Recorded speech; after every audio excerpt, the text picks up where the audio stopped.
o querellante, sus figuras, dependiendo la clasificación del delito y su naturaleza de conformidad con su participación dentro del mismo, que ya sería querellante, adhesivo o exclusivo. Y ya solo nos queda hablar en relación a la defensa técnica y el imputado y un tercer civilmente demandado, y vamos a hablar rápidamente hoy de eso. Bueno, jóvenes. Ay, Dios mío, que toque. Espérenme, chicos, espérenme. ¿Dónde me puse? Aquí estamos.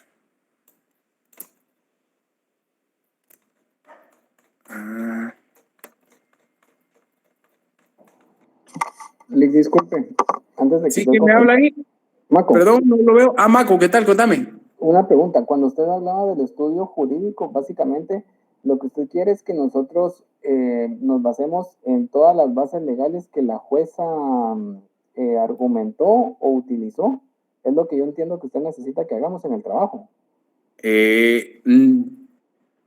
No, un estudio jurídico es analizar la profundidad del hecho delictivo a través de sus argumentaciones legales y fundamentaciones técnicas y unificarlo con la doctrina que nosotros encontremos como tal. Así se hace un estudio jurídico. Ok, de acuerdo. Gracias. No, yo creo que nunca han hecho un estudio jurídico, jóvenes. La verdad, nunca. Bueno, no tengan pena. Igual todos en algún momento nunca lo hicimos. Entonces, mire, pues un estudio jurídico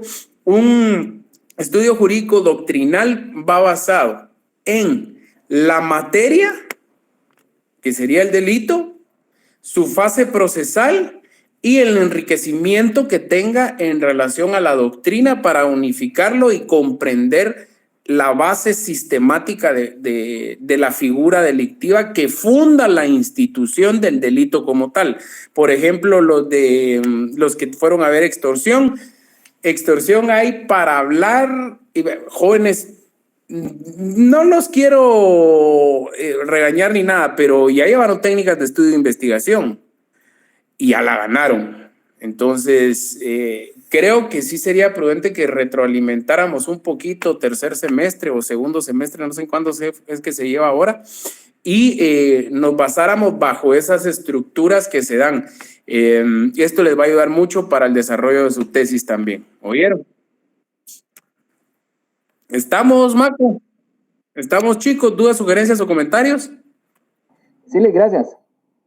Buena onda, pues. Bueno, vamos a hablar del sindicado. El Código Procesal Penal en su artículo 70 le da diferentes denominaciones: sindicado, imputado, señalado como posible autor de un hecho punible o de participar en él; procesado, proceso penal, sujeto a proceso penal por el auto de procesamiento; acusado, el que ha sido a través del planteamiento respectivo del Ministerio Público; condenado, sobre quien recayó una sentencia condenatoria firme. Entonces ahí nos van diciendo y nos van estableciendo cómo la persona sindicada para al final de cuentas siendo condenado y cuáles son sus figuras de conformidad a la etapa procesal oportuna que se vaya desarrollando.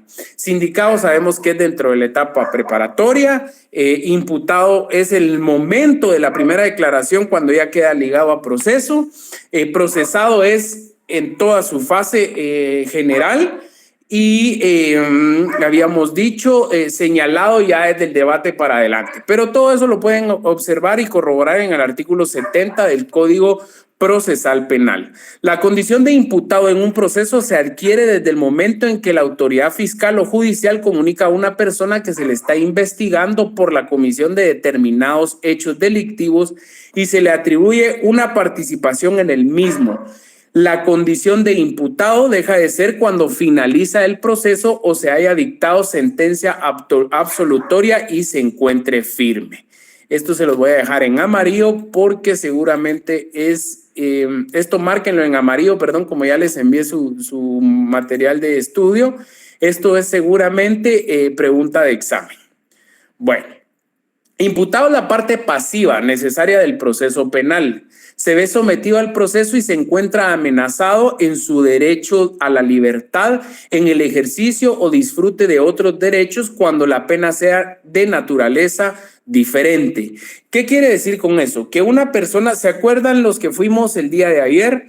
Que la juez nos decía y nos establecía de que una persona que está sentada en la etapa procesal oportuna de la etapa preparatoria, donde se está desarrollando la primera declaración, pues la gente que no está dentro del ámbito legal va a llamarle preso, va a llamarle como se le ocurra, ¿verdad? El caco, el detenido, la palabra técnica en ese preciso momento sería sindicado. Y ahí, pues, a nivel real se estigmatiza a una persona, pero a nivel legal y palpablemente real, de manera fáctica y jurídica, esta persona sigue siendo inocente hasta que se compruebe lo contrario.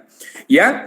Se le atribuye a la comisión de hechos delictivos y pesa sobre la posible imposición de una sanción penal. Miren cómo vamos acá utilizando las palabras, la posible imposición de una sanción penal, porque es posible y es independientemente de todo, la duda se va a generar hasta el momento en que quede firme la sentencia, agotando todos y cada uno de los medios de impugnación que el mismo proceso penal otorga.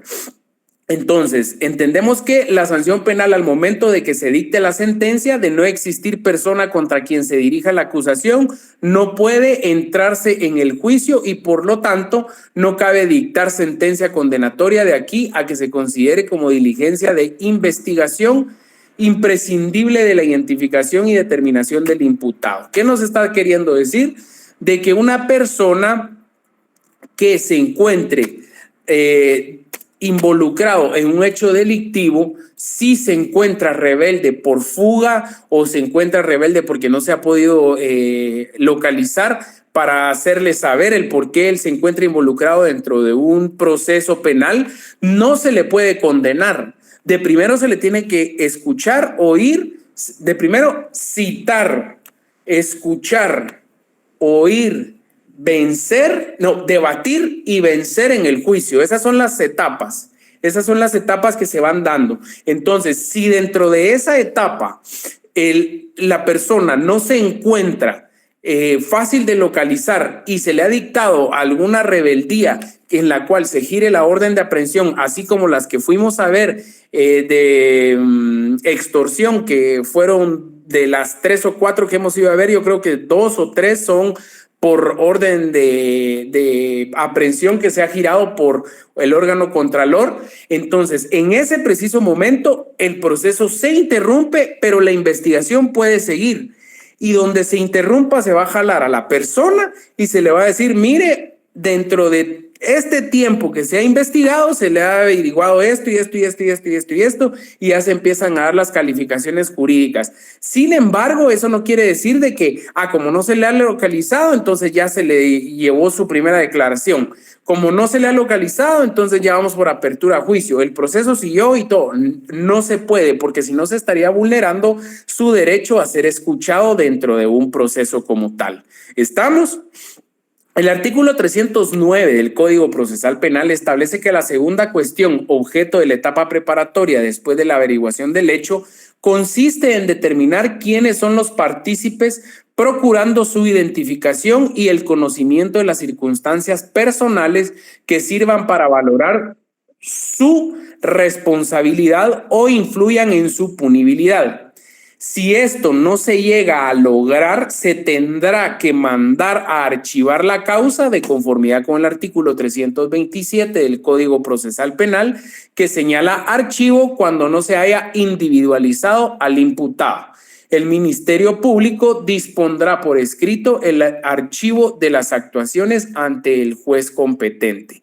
¿Eso qué quiere decir? De que el proceso se queda en un estado estático hasta que aparezca la persona para darle continuidad a la secuencia del procedimiento dentro del proceso como tal. ¿Ya? ¿Qué sucede si el sindicado proporciona datos falsos de identificación? De conformidad con el artículo 72 del Código Procesal Penal, se establece que debe identificarse al sindicado en la primera oportunidad que comparezca ante el juzgado.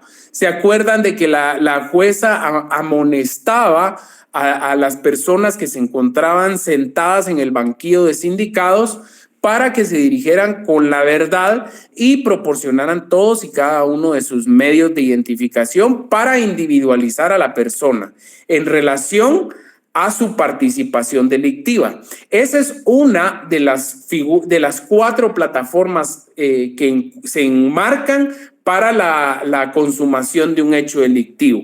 En este caso en particular, vemos afecto la plataforma jurídica porque de conformidad con el artículo 72, estamos haciendo ver de que se debe de identificar a una persona, ¿ok? Ante el juzgado que conozca de su causa, pero si esta persona proporciona datos falsos o se abstiene de proporcionarlos, se puede proceder a identificarlo por medio de testigos u otros medios.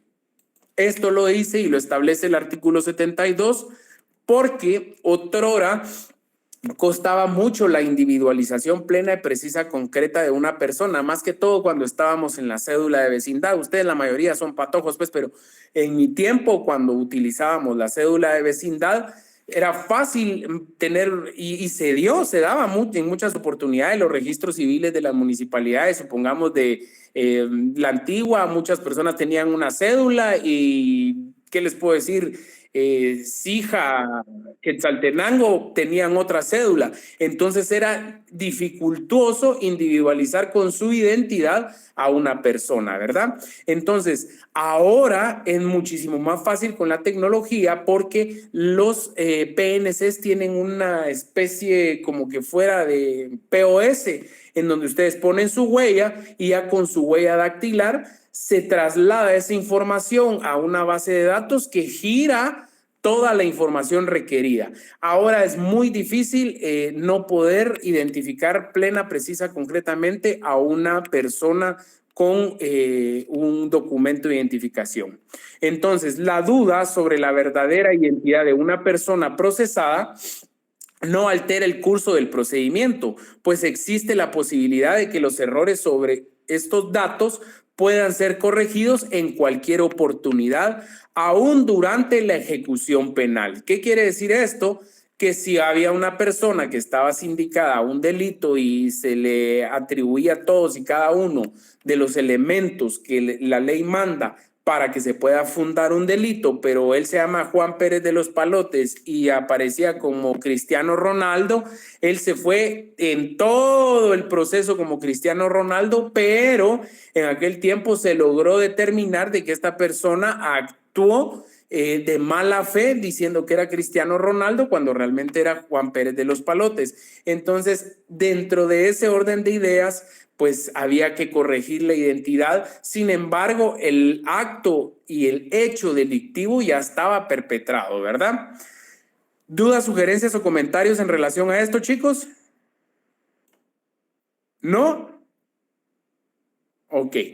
¿Quiénes tienen capacidad y legitimación para intervenir en el procedimiento como imputado?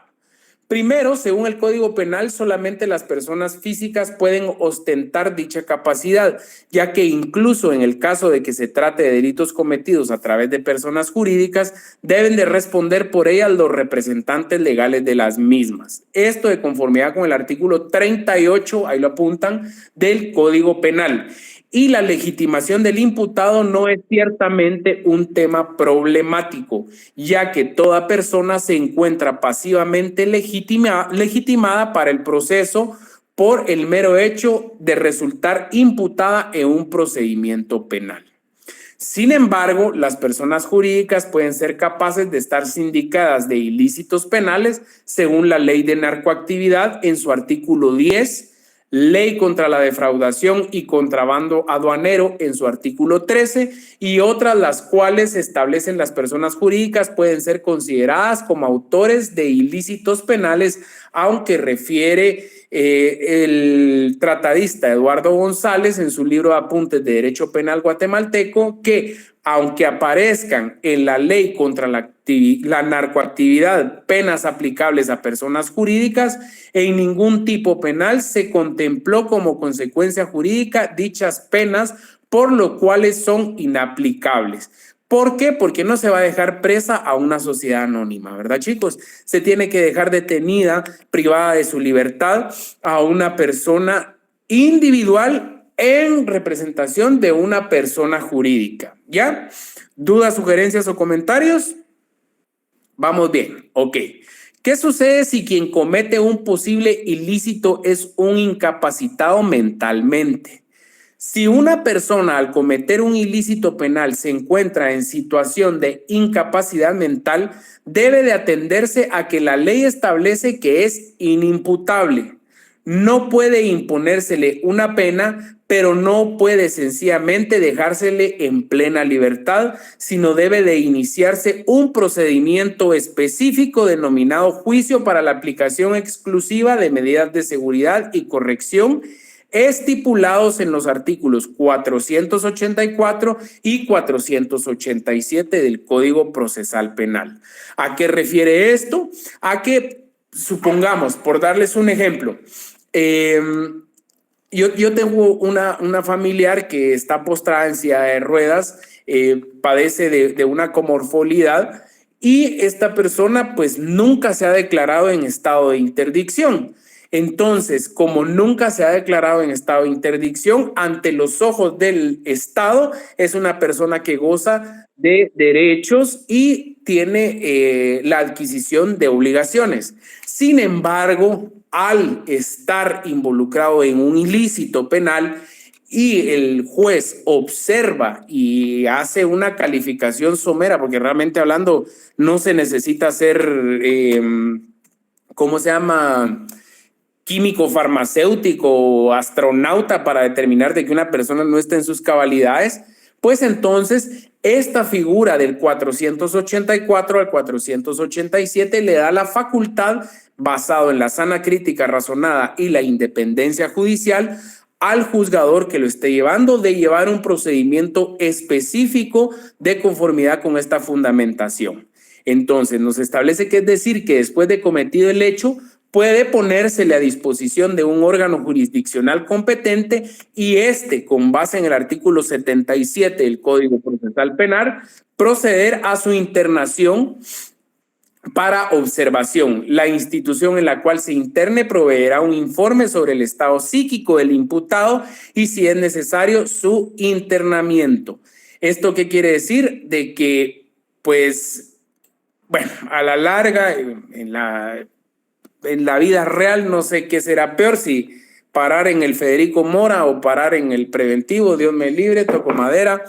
No obstante, en un status quo, en un plano netamente académico, logramos determinar de que pues de ahí sí que vamos a hacer, vamos a atribuir las frases de Roxana Valdetti, ¿verdad? Pensando de que es un lugar re bonito, entonces ahí pues se va a internar a una persona que se considere que se encuentra en un estado que necesite de una atención específica, determinada y relacionada al problema que tenga, ya sea mental, físico, fisiológico, no sé, ¿verdad?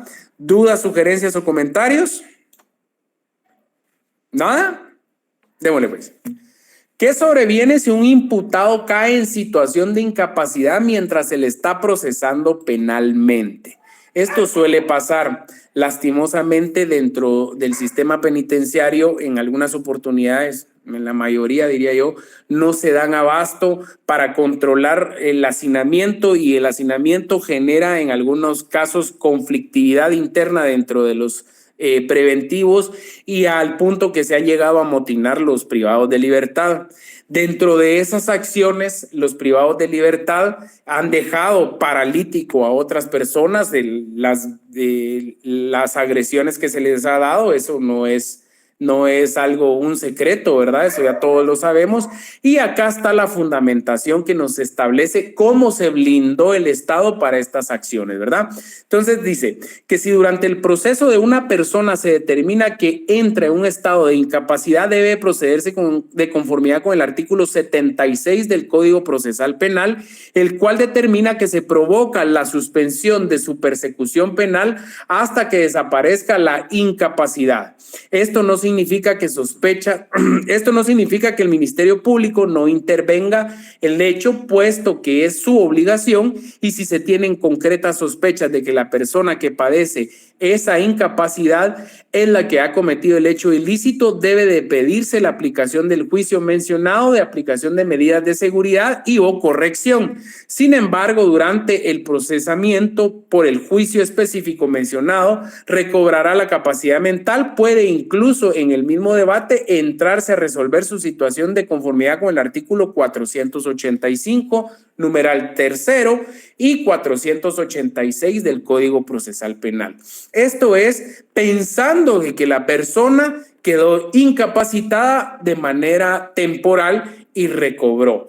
No obstante, si una persona queda de manera perpetua, postrado en alguna cama o qué sé yo, no sé cómo se llama, cuando pierden las movilidades de ambas extremidades, entonces pues ya se procede a un procedimiento específico tal y como lo establece el artículo citado, ¿verdad?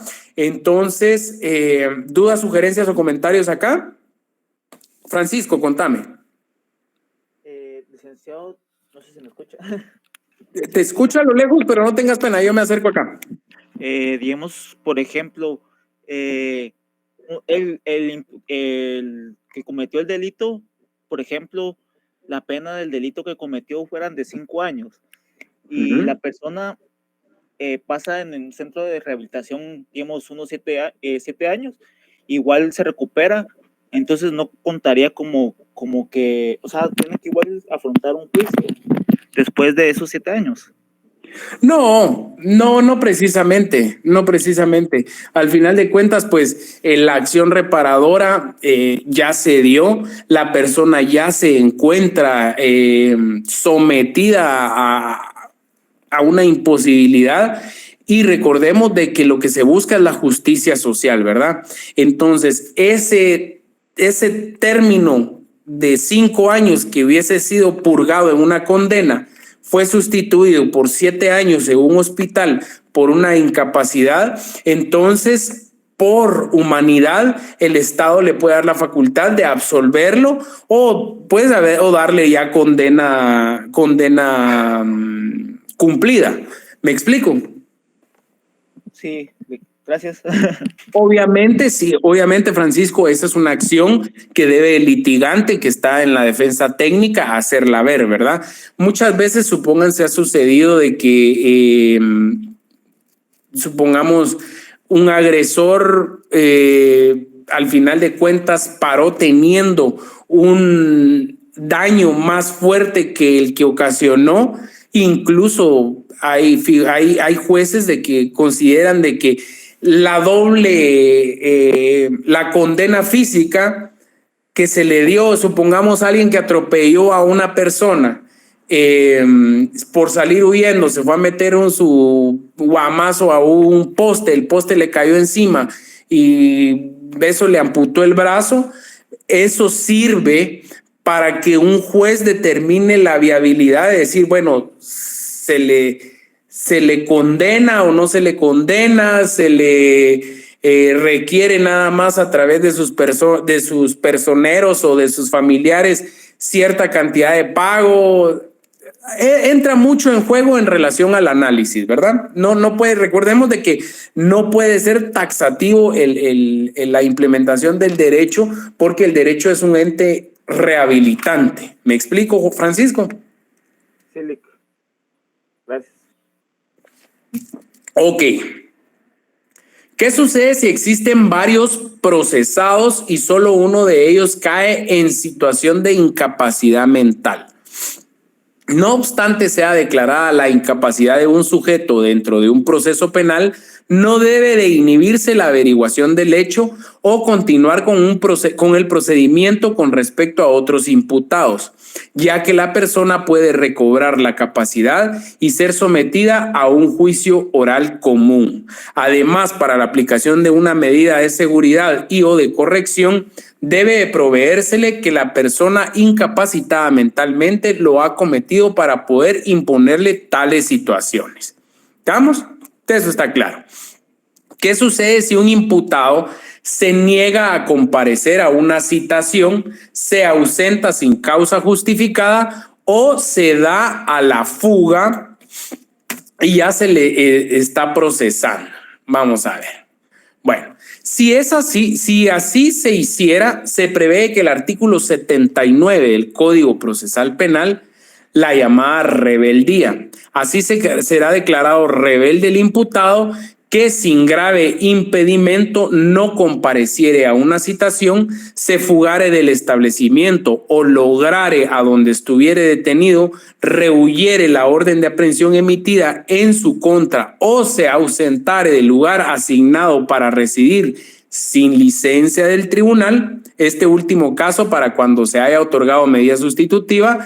La consecuencia de declarar la rebeldía es ordenar la apta aprehensión del sindicado donde lo hubieren ordenado de arraigo para que no pueda salir del país, la publicación de fotografías, dibujos, datos y señas personales de rebelde para hacer fácil su detención inmediata y posteriormente su prisión preventiva.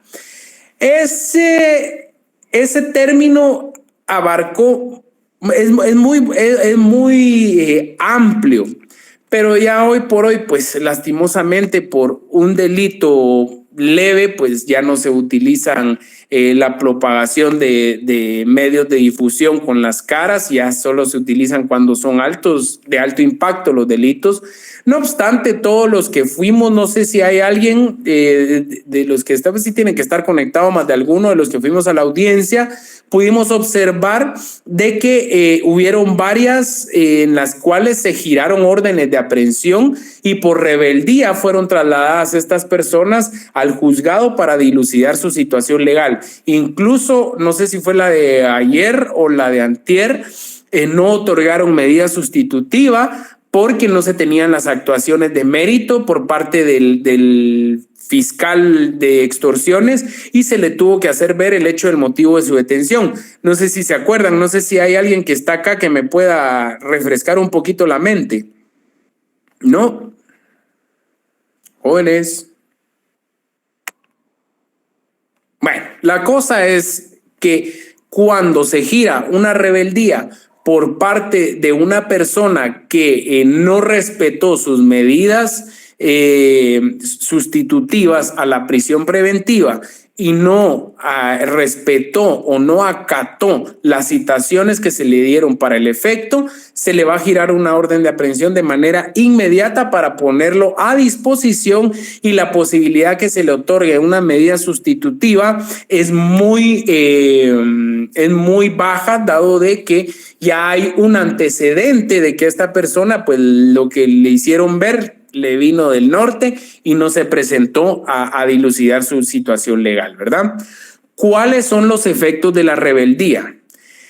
Esta no suspende el procedimiento preparatorio o fase de investigación, pero si se diera en la etapa intermedia, la misma debe suspenderse hasta que fuere habido. De igual forma, se procederá para el caso de la etapa de debate.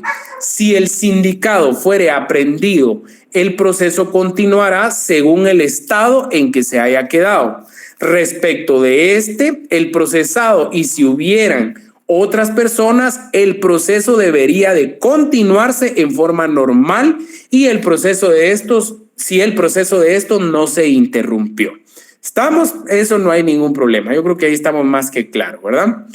Puede existir pluralidad de sujetos en la posición pasiva del proceso, puede existir pluralidad de sujetos acusados como autores y partícipes en un solo hecho delictivo que haya de ser enjuiciado en un único proceso o bien que siendo distintos los hechos deba resolverse sobre ellos en una misma sentencia por razón de conexión de causas, por suponerse que algunas personas participaron en los mismos.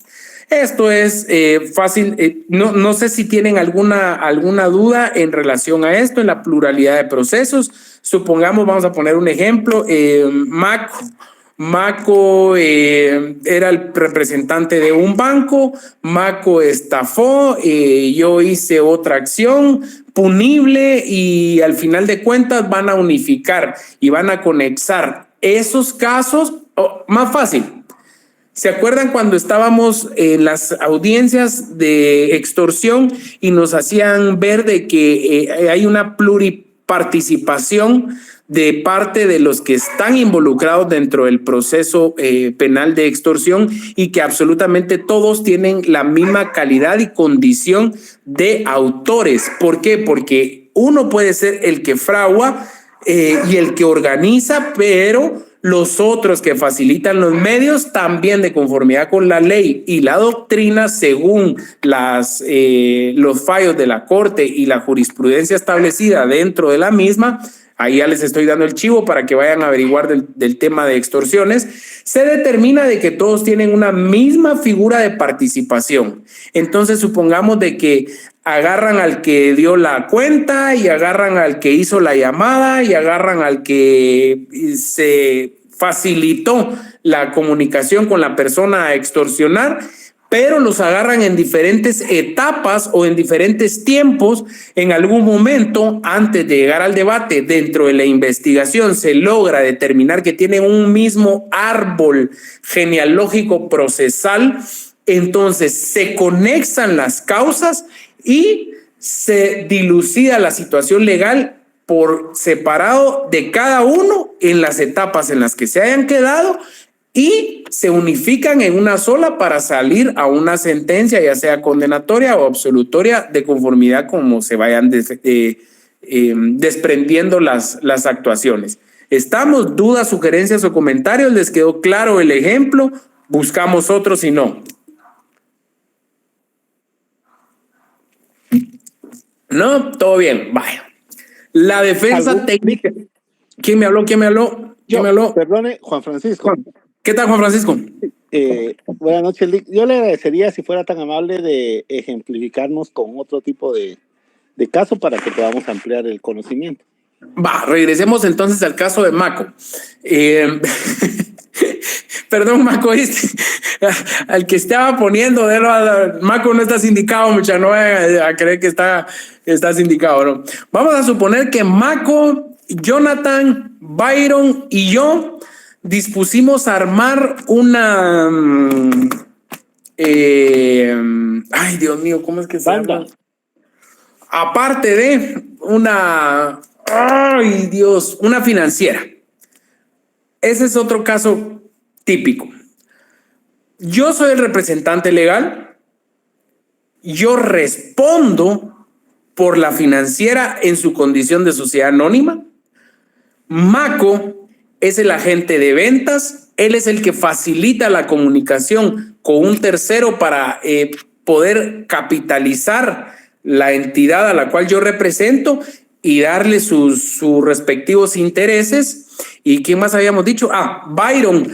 Habíamos dicho de que Byron va a ser el encargado de los cobros de los intereses y Jonathan es el encargado de financiero.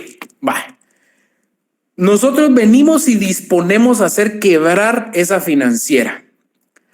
Las figuras delictivas que hizo Maco, que hizo Byron, que hizo Jonathan y que hice yo son completamente distintas porque uno promovió un delito, otro consumó otro perfeccionó otro y eso nos amarra y nos enmarca a nosotros dentro de una ley conexa que se llama crimen organizado.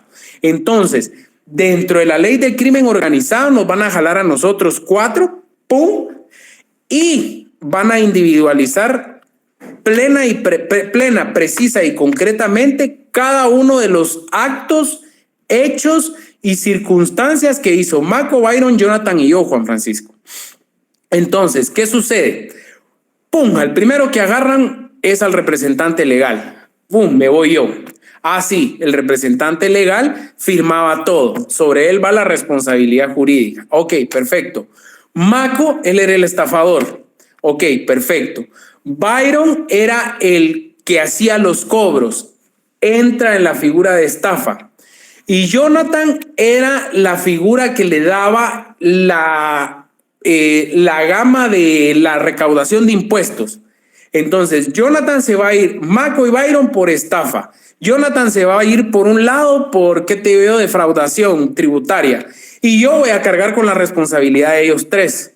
Entonces, en el momento en el que se gira una orden de aprehensión en contra mía y Maco se las pela pongamos a Brasil y giran Interpol una orden de aprehensión en calidad de aprehensión internacional, ¡fum!, lo agarraron en Perú porque ahí hizo escala, lo mandan de regreso a Guatemala y le abren un proceso por el proceso en el que yo estoy involucrado.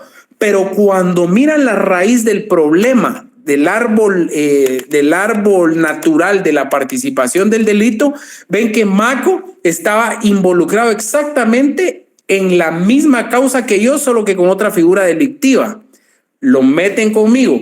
A Byron y a Jonathan los agarraron, a uno lo agarraron en Tijuana y al otro lo agarraron entrando a Europa. Los vuelven a jalar. Entonces, para no ventilar la causa de Maco por un lado, la de Byron por otro lado, la de Jonathan por otro lado, conexan esas causas juntos con la mía porque nace de la causa en la que yo estoy involucrado y se empiezan a aportar los medios de prueba para no estar ventilando por un lado el de Maco, por otro lado el de Byron, por otro lado el de Jonathan y por otro lado el mío. Y unifican la participación del hecho delictivo sobre un delito general y lo que se vaya desprendiendo de cada uno en general. ¿Me explico, Juan Francisco? Sí, muchas gracias. Esto quiere decir que el caso en general va para varios sujetos que están siendo procesados y por eso es que, digamos, cuando nosotros hemos escuchado alguna sentencia, dicen se condena a tal persona por el delito de asesinato a no sé cuántos años, a tal y tal persona por el delito de asociación ilícita por tantos años y a tal y tal persona por el delito de encubrimiento propio. La línea es el caso, el ejemplo. La línea es el ejemplo. A uno lo dejaron de conformidad a la gradación de su participación delictiva, se le atribuyó un hecho delictivo a uno, a Valdetti se le dio un hecho delictivo, a Otto Pérez Molina otro hecho delictivo. ¿Qué otro había ahí, mucha? Otro sindicado. Al teniente Jerez se le dio otra calificación jurídica, a los que se encontraban dentro de la estructura supuestamente criminal se les dio otra calificación jurídica y así todos los que estuvieron involucrados en el caso La Línea tuvieron su impacto jurídico en relación a la participación que tuvieron como tal y su escala dentro de la estructura criminal a la cual pertenecían. ¿Me explico, Juanfra? Sí, muchas gracias. Nítido. Jóvenes, vi otra mano levantada por ahí, pero ya la perdí. No sé quién, por favor, si alguien puede hablar. No.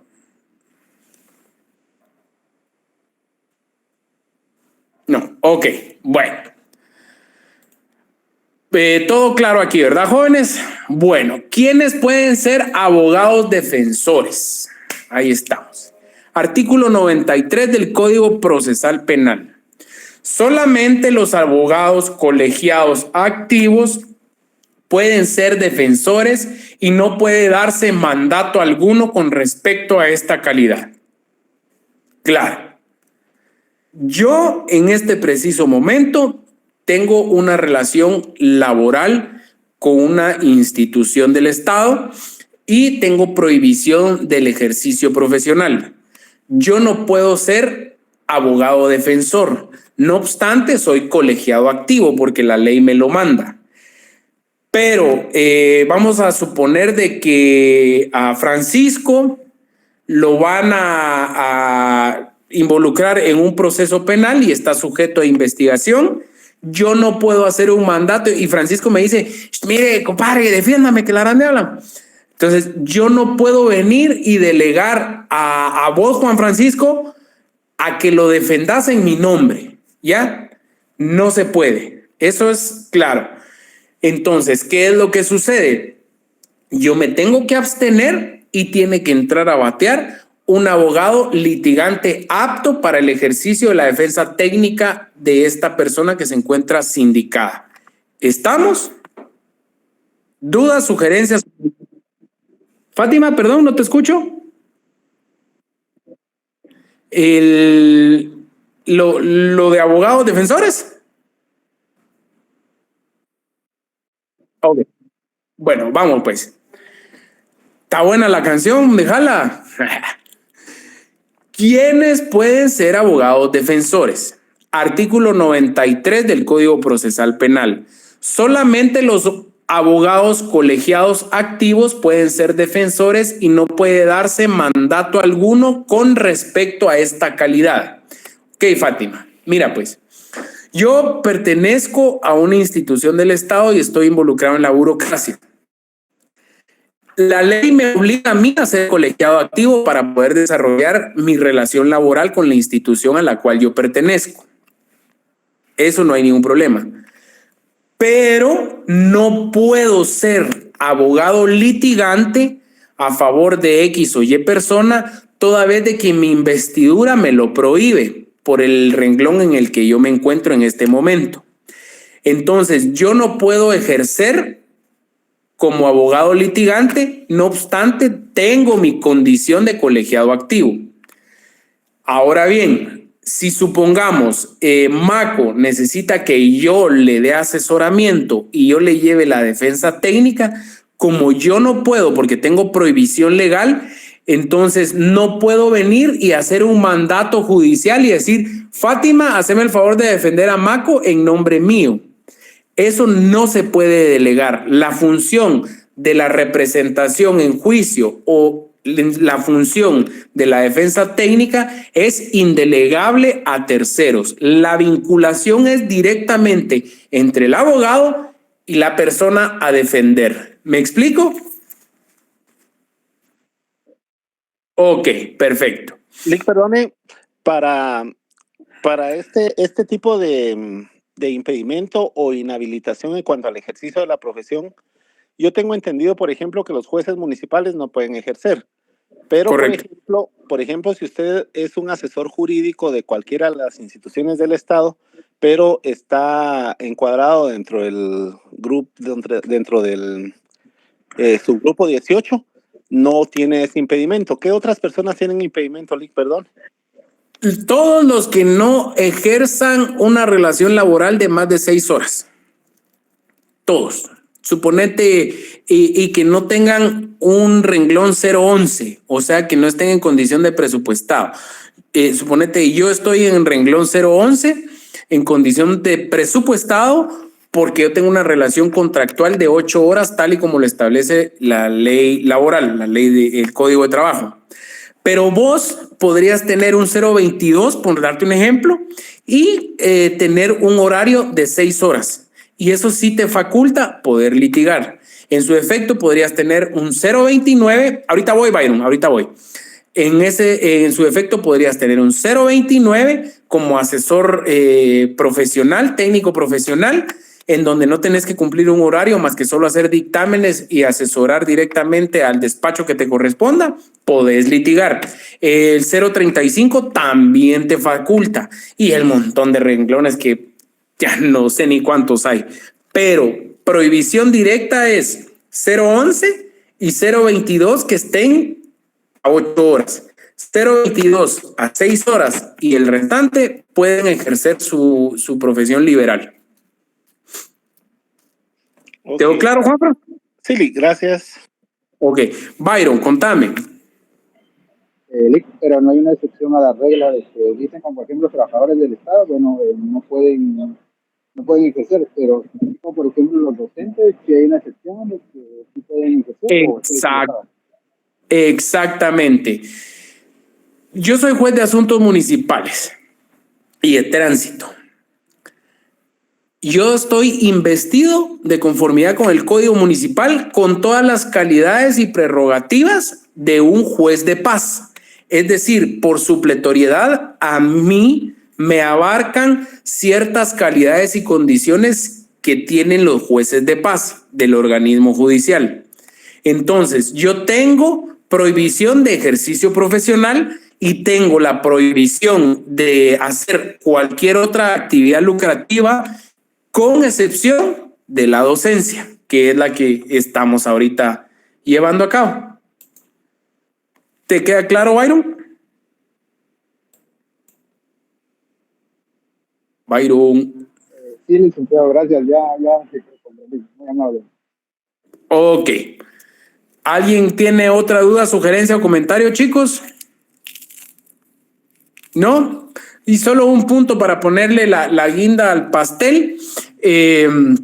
Esto es porque la educación es un derecho humano, ¿ya? Es un derecho inherente a la persona humana y no se le puede poner elementos prohibitivos a cualquier persona para que pueda enseñar. Esa es la esencia del derecho. Solo eso hablemos de derecho laboral, muchachos, porque eso sí no me gusta. Así es que, contame. Una condición sine qua non de esta excepción es que no debe reñir con el horario. Fíjate de que es variable, porque también dentro de la institución a la que vos estás, puede facultarte y otorgarte el permiso que se requiere para poder explotar tu ¿cómo se llama? Derecho a dar clases. Yo ya tengo derecho a dar clases, ustedes tienen derecho a recibirla. Entonces, supongamos si ustedes estuvieran a las 2 de la tarde, yo lo que tengo que hacer es, como no es de todos los días, tengo que solicitarle un permiso al consejo, que es mi jefe inmediato, mi jefe superior, y ya con una certificación del punto me van a establecer de que se me faculta y se me autoriza para impartir clases de tal hora a tal hora en tal lugar, en un horario laboral. O sea, todo se puede ir salvando para no tener hallazgos con la Contraloría General de Cuentas, ¿verdad? Ahora bien, si ya se transgreden más de 2 o 3 horas diarias y afecta la relación laboral continua, sí hay un empacho, el que vos decís, Juanfra. ¿Estamos? Juanfra. Sí, gracias. Ok, va, démosle pues. Jóvenes, ¿alguien más tiene duda, sugerencia o comentario? No, bueno, pasemos pues. ¿Cómo puede proponer? Otro ejemplo más claro podría ser como, por ejemplo, que el juez del organismo judicial de Chimaltenango es Hugo Tun, él imparte clases también, ¿verdad? Y usted que es juez y a la vez... Perdón, no te escucho. Fíjate que no te escucho, no te comprendo bien. ¿El juez de Chimaltenango, qué me estabas diciendo? Es catedrático, es Hugo Tun. Bueno, usted lo conocerá, ¿verdad? Que es Hugo Tun. Él es juez y a la vez imparte clases también. Sí, correcto. Podría ser, ¿verdad? Correcto. Exactamente, así es. Exactamente. Obviamente, en este caso, al juez, quien es su superior jerárquico, tendría que ser la Corte Suprema de Justicia la que le otorgue en un acuerdo la facultad de poderse ausentar de su judicatura, solo que ahí sí es más tácita y expresa la ley, porque se le faculta para que pueda ausentarse de su judicatura, salvo no tenga audiencia señalada y el bien jurídico a tutelar no sea la libertad de una persona. Por eso es que los jueces los jueces penales les cuesta un poco más que se les otorgue esas facultades. Pero igual, ¿verdad? Eso también es discrecionalidad de la Corte Suprema de Justicia. ¿Estamos, Byron? Sí, licenciado, gracias. Ok. ¿Cómo puede proponerse un abogado defensor? De conformidad con el artículo 94 del Código Procesal Penal, los defensores serán admitidos de inmediato y sin ningún trámite por la policía, el Ministerio Público o por tribunal competente. No se necesita obligadamente presentar memorial donde se le propone ni resolución escrita obligada para darle intervención. Incluso el artículo 314 del Código Procesal Penal, en su último párrafo, tiene establecido: los abogados que invoquen un interés legítimo deberán ser informados por el Ministerio Público acerca del hecho que se investiga y de los imputados o detenidos que hubieren. A ellos también les comprende la obligación de guardar reserva. ¿Qué quiere decir eso? De que los abogados también tenemos que tener la obligación de tener el resguardo del secreto profesional. Aunque no nos paguen los ingratos y a veces quisiéramos hasta postear en Facebook sus desgracias, no podemos. Otro llamamiento a la atención, esto es en materia penal. No vayan a cometerme el yerro que cometen muchos profesionales que en materia administrativa se quieren apersonar de manera verbal para que se le dé trámite. No, de conformidad con la ley de lo contencioso administrativo, todo aquel que quiera actuar dentro de esa materia lo debe de hacer por escrito. En materia administrativa no se requieren formalidades, es decir, yo puedo hacer un memorial, le puedo poner 18 timbres, no le puedo poner timbres, no le puedo poner lo que a mí me valga. Madre, si quiero en una servilleta lo hago y me puedo apersonar en una servilleta. En materia penal, sí es, y en materia civil, en materia mercantil, en materia laboral, creo yo que ya no es necesario tampoco el requerimiento de ciertas formalidades. Civil sí, obviamente, porque todo es tasado y todo debe de ser exacto, así como cuando ustedes miren sus notas de los exámenes, los que pusieron faltas de ortografía, mala, la respuesta es mala por haberme puesto faltas de ortografía. Entonces, así es como se aplica en este caso en particular. No podemos nosotros, Miriam, deja de estar chillando, eso quiere decir que pusiste malas las respuestas con faltas de ortografía.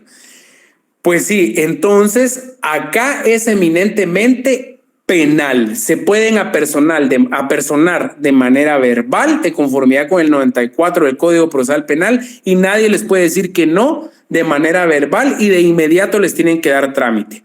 Nos establece también el artículo 98 del Código Procesal Penal que si el imputado estuviere privado de libertad, cualquier persona podrá asignarle por escrito un defensor ante la policía o las autoridades encargadas de su custodia y verbalmente ante el Ministerio Público o el juez. ¿Qué quiere decir esto? Que acá es donde les hacíamos ver, ¿verdad? De que si hay una persona que no tiene abogado, se le nombrará uno de oficio de manera inmediata para que actúe. Eso se da principalmente en la defensa pública.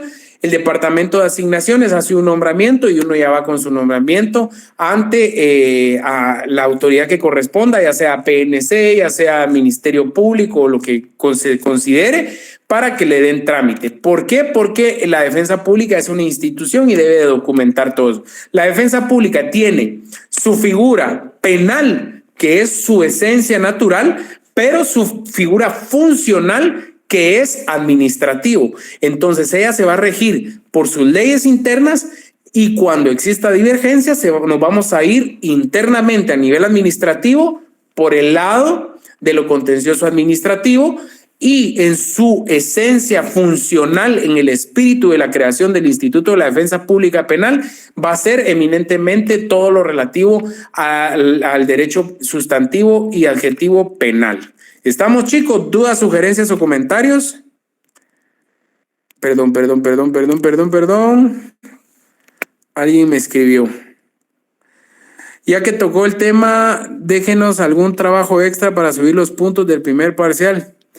Puntos, hay puntos, va a llevar sus puntos. ¿A cuánto el mercado? Puntos. Tronaron, papá. No, hombre, no se puede, de verdad, chicos, no se puede. Si no, con mucho... yo pensé que había sido Francisco el que había escrito. Fuiste tú, Andrea. No, no se puede. Pero está bien que en el ejercicio del artículo 28 constitucional tenés tu libre petición. Pero de conformidad con la ley, no al lugar, por frívolo e improcedente. Bueno, artículo 98 del Código Procesal Penal establece que mucha gente está chillando, mucha la gran diabla. Artículo 98 del Código Procesal Penal establece que si el imputado estuviere privado de libertad, cualquier persona podrá asignarle por escrito un defensor ante la policía o las autoridades encargadas de su custodia o verbalmente ante el Ministerio Público. Eso pónganlo en amarillo. De ahí seguramente van a venir, de ese pedacito van a venir unas 15 o 20 preguntas para el segundo parcial. Espérenme, jóvenes. Permítame. Ahí estamos. Me llamó la atención ese espacio. Bueno. ¿Puede un mismo abogado defender a varios sindicados? El artículo 95 del Código Procesal Penal establece que en principio es inadmisible defender a varias personas. Sin embargo, se permite hacerlo siempre y cuando no exista incompatibilidad entre los mismos defendidos, ya que esto podría dar lugar a ilegitimar al defender a una persona que en un momento dado puede incumplirse recíprocamente. ¿Qué quiere decir esto? De que existen figuras delictivas en donde hay dos o más participantes y uno de abogado lleva la defensa técnica de A, pero la defensa técnica de A apunta a que el delito vaya encaminado a dejarlo ligado a proceso por encubrimiento y el otro va encaminado a que se le deje ligado por asesinato, y mi defensa técnica al comprobar el encubrimiento legitima la participación de asesinato de la otra persona, no le voy a decir al juez, mire, el A es encubrimiento, déjelos libre, ¿va? Ahora vámonos con el B. No, mire usted, el B era culpa del A, ¿va? Pero como el A ya es cosa juzgada, se acabó el asunto. No, eso no se puede. Por eso el juez va a calificar si es viable la posibilidad de que no exista una controversia en la representación y lo hará saber al abogado para que lo considere oportuno, ya sea renuncie de la defensa técnica de uno o de otro para poder llevarla sin ninguna controversia. ¿Estamos? ¿Qué número de defensores está permitido para cada sindicado? De conformidad con el artículo 96 del Código Procesal Penal, al imputado no podrá ser defendido simultáneamente por más de 2 abogados durante los debates o en un mismo acto. No es necesario notificarle a los 2, sino la notificación practicada a uno de ellos basta. Y aunque los 2 conservan sus facultades autónomas, en la etapa intermedia, en conclusiones del debate, no pueden intervenir los 2, sino solamente se le concede la palabra a uno de ellos. Estamos cuando 2 o más abogados platican, el diablo se sienta, calla, respira y aprende. Por esa razón es que no pueden entrar 2 abogados a debatir en un mismo acto, porque ya se pueden imaginar qué mercado sería eso. De por sí los abogados siempre tenemos la razón en todo. Ahora imagínense doblemente la razón, Dios me guarde, ¿va, chicos? Entonces, más que claro.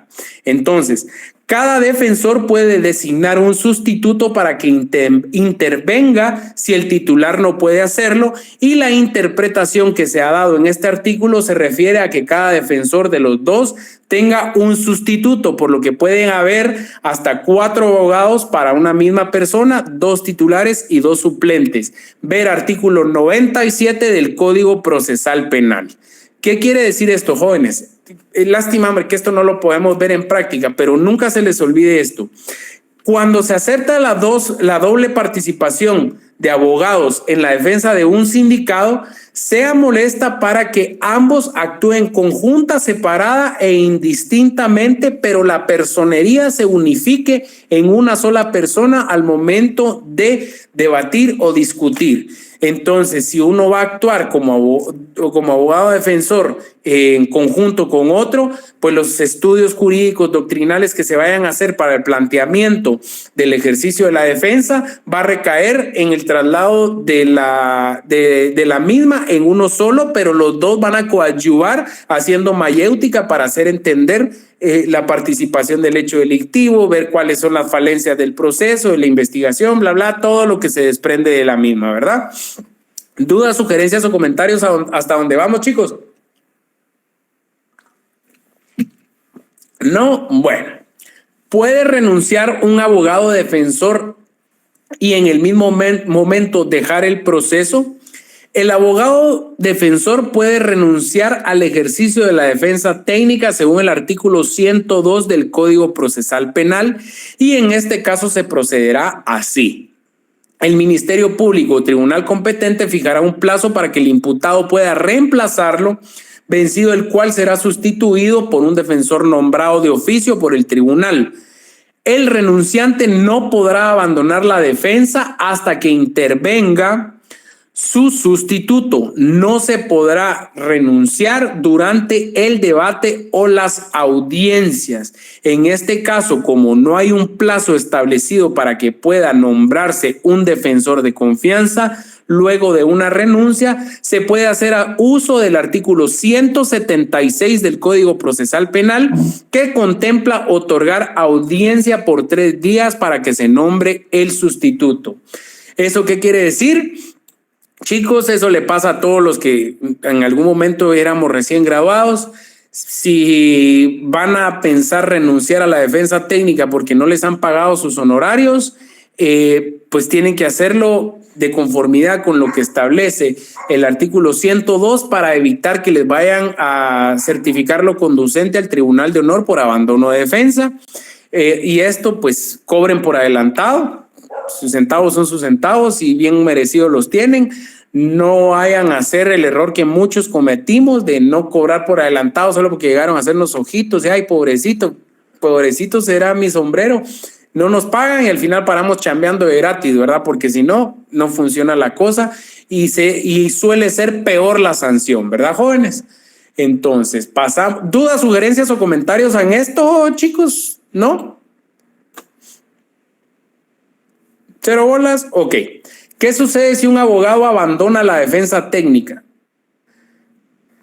Si el abogado defensor abandonare dicho cargo sin causa justificada, según el artículo 103 y 105 del Código Procesal Penal, incurre en falta grave y debe comunicarse al Tribunal de Honor del Colegio de Abogados y Notarios. Miren lo que le estábamos hablando hace un rato. Y el juez o tribunal competente al momento del abandono debe correrle audiencia al procesado a fin de que nombre abogado de su confianza y en su caso contrario nombrar un abogado de oficio. Un abogado que ha abandonado una defensa no puede volverse a nombrar dentro de un proceso y si el abandono ocurre poco antes o durante el debate se puede prorrogar el inicio o suspender el debate ya iniciado por un periodo máximo de 5 días si así lo solicita el nuevo abogado defensor. Claro está, el plazo no es necesariamente que tiene que ser el máximo, sino puede reducirse o renunciarse al mismo según el artículo 153 del Código Procesal Penal.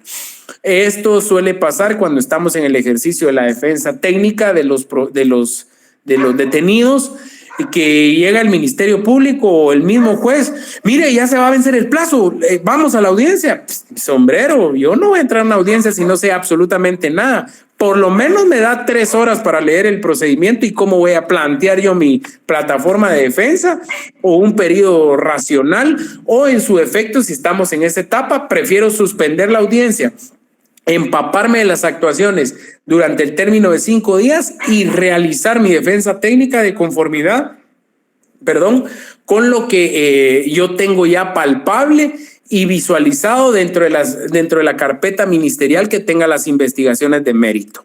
¿Estamos? ¿Qué significa ¿Qué significa ser defensor mandatario y en qué caso puede darse? Esto se refiere a que el imputado puede hacerse representar por un defensor con poder especial para el caso solamente en el juicio por delitos de acción privada, aunque el juez o tribunal de sentencia puede exigir que comparezca personalmente. ¿Qué quiere decir esto, jóvenes? Supongamos de que el sindicado está como la gran jodida con el que le agravió a su patrimonio y le estafó y no quiere absolutamente ni verlo en pintura porque considera de que, y se da, créanme que se da, que en el momento de verlo va a perder la cordura y le va a pegar un par de guamazos adentro de la audiencia. Entonces le dice, mire, Lick, hagamos una cosa, represénteme, actúe como mi abogado y como mi representante. ¿Qué quiere decir eso? Que yo tengo la potestad y la facultad de negociar la deuda, de desistir si así se requiere, o de toda la investidura que la persona agraviada me quiera dar a mí para poder ir a favor de la persona. Y en su defecto, del otro lado, también la persona sindicada puede decirle, hago un mandato, licenciado, mire, represénteme, y yo tengo que velar por los intereses de él como sindicado al momento de algún señalamiento, ¿verdad? ¿Estamos claros ahí? ¿Dudas, sugerencias o comentarios? ¿No? Ok. Entramos al tercero, civilmente demandado.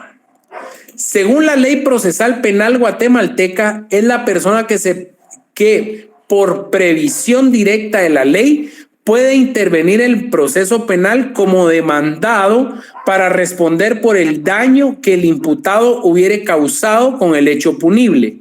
Ver artículo 135 del Código. Byron, perdón, no había visto. Byron, cuando sea así, interrumpime, por favor. Contame, Byron. ¿Algún artículo que mencione antes de este artículo que mencionó del 135, donde dice la defensa del mandatario? ¿Perdón? De la defensa o mandatario, creo que era por delitos de acción, por el tema de que mencionó hace un momento. ¿No hay algún artículo en específico ahí, perdón?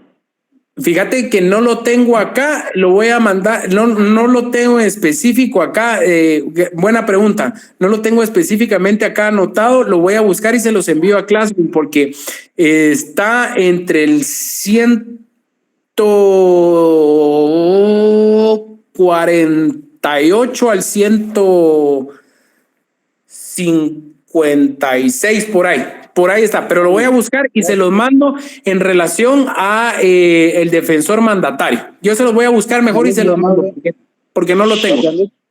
Va, pues, no hay problema. ¿Alguien más, chicos? ¿Duda, sugerencia o comentario? ¿No? Estamos. Voy a poner acá color fucsia para cuando encuentre el artículo ya lo tenga anotado. Permítanme, chicos.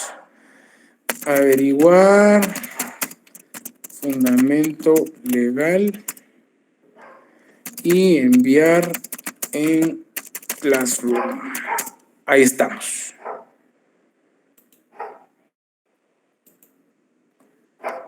Perdón, jóvenes, disculpen. Así no se me va la onda. De todas maneras, si alguien de ustedes lo ubica ahorita, enhorabuena. Bueno, hablábamos del tercero civilmente demandado.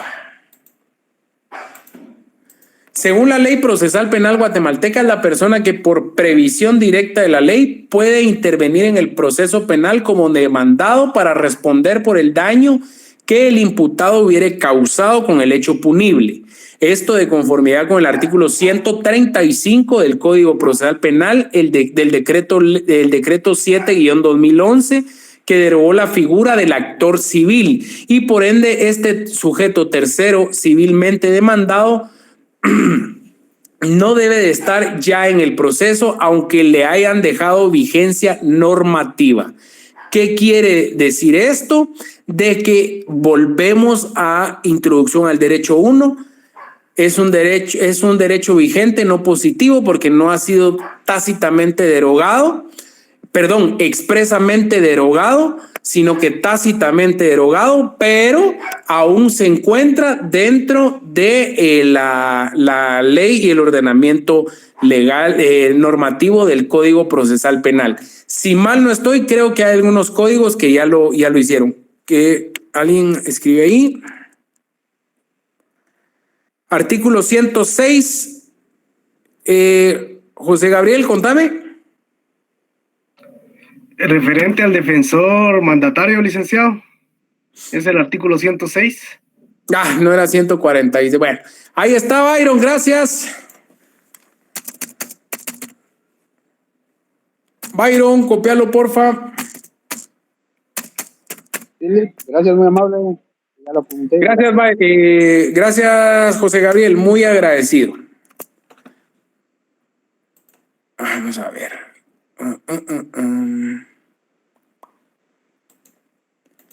Ok.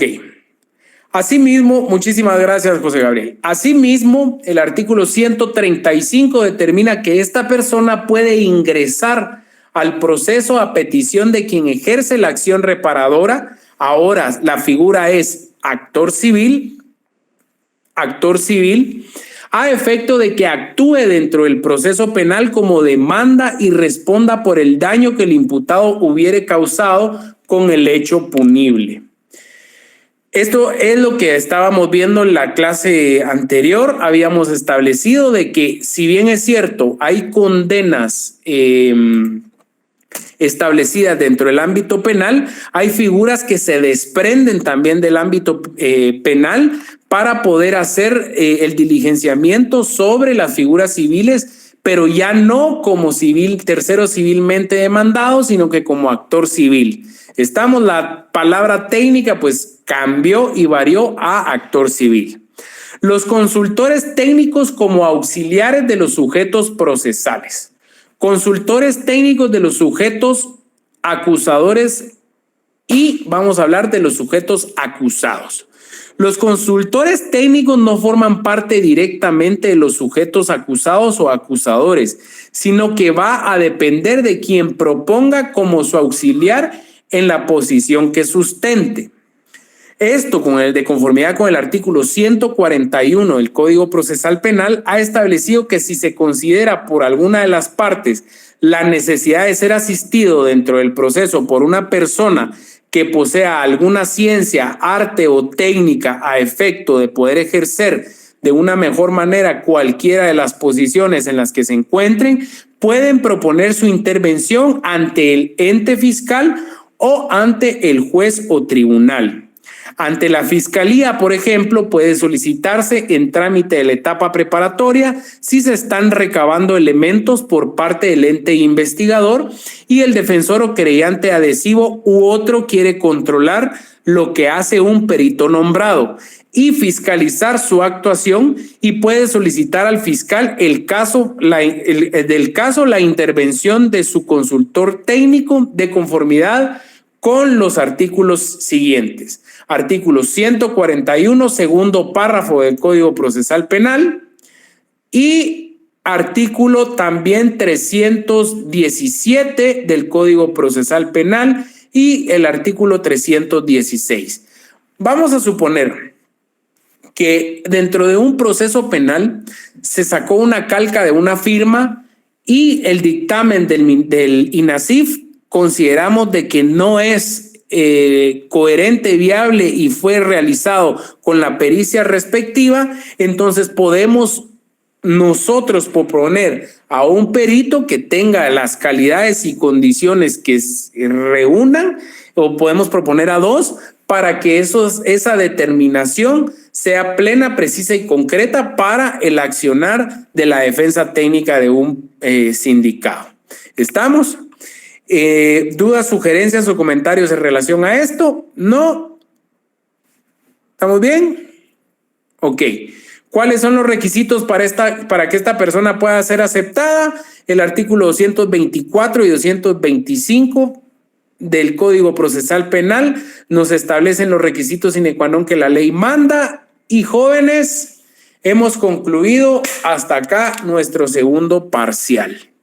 Entonces, les deseo la mejor de las suertes y espero que nos veamos muy pronto. Yo les voy a estar comunicando qué día van los grupos pendientes. Todavía tenemos 4 minutos. ¿Alguna duda, sugerencia o comentario?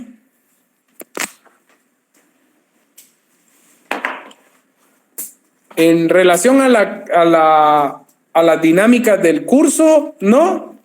¿Todo bien?